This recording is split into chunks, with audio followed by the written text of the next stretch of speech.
Di Kabupaten Pangandaran dikenal terdapat bekas-bekas jalur kereta api rute Banjar Pangandaran Cijulang. Jalur tersebut sering menjadi perhatian para pencinta sejarah kereta api sebagai jalur legendaris sebelum ditutup tahun 1982. Pemirsa, kembali bertemu dengan saya, di mana saya kali ini menceritakan sejarah terlupakan zaman, yaitu rencana pembangunan jalur kereta api dari stasiun Cijulang ke Ciletuh. Nah, beginilah ceritanya.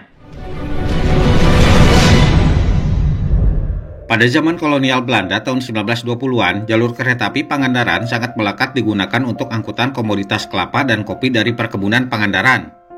Namun kini perkebunan Pangandaran sudah tidak ada lagi karena sudah musnah sejak pertengahan tahun 1990-an lalu.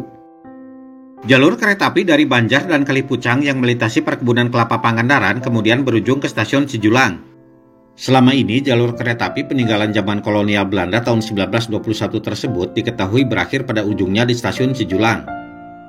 Bekas pelataran stasiun kereta api Cijulang diketahui merupakan ujung perlintasan rute Pangandaran.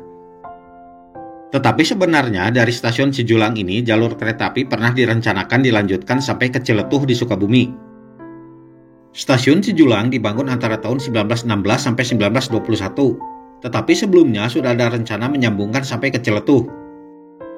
Pada tahun 1912, sejumlah pengusaha perkebunan karet berencana membiayai pembangunan jalur kereta api dari stasiun Cijulang sampai ke Ciletuh. Tampaknya pada jalur kereta api ini ditujukan untuk pengangkutan hasil perkebunan karet di sepanjang jalur selatan Jawa Barat. Pada masa-masa itu, sejumlah unit perkebunan di selatan Jawa Barat mulai menanam karet dan sebagian ada yang sudah berproduksi. Tampaknya perencanaan jalur kereta api lintas selatan Jawa Barat akan melalui sejumlah unit perkebunan.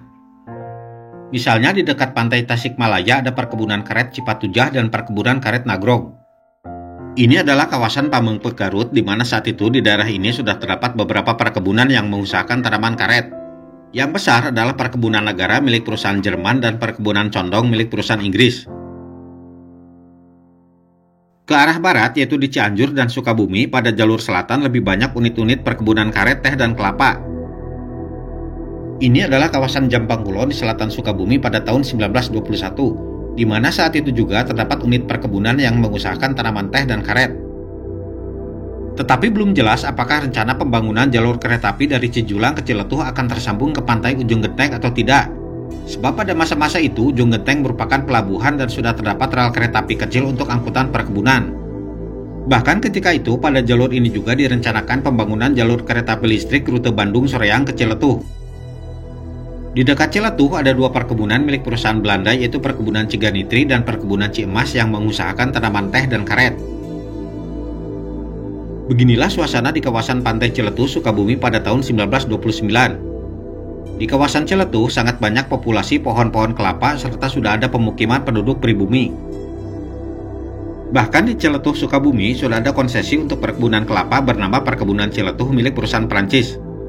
Jejak konsesi perkebunan kelapa Ciletuh masih ada sampai tahun 1960-an. Tetapi ketika itu kondisi terakhirnya adalah berupa kawasan kosong, tidak ada tanaman kelapa.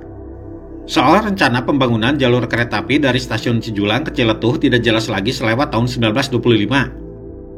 Sebab pihak Belanda kemudian memilih pembangunan pelabuhan kecil di Pamengpeuk Garut.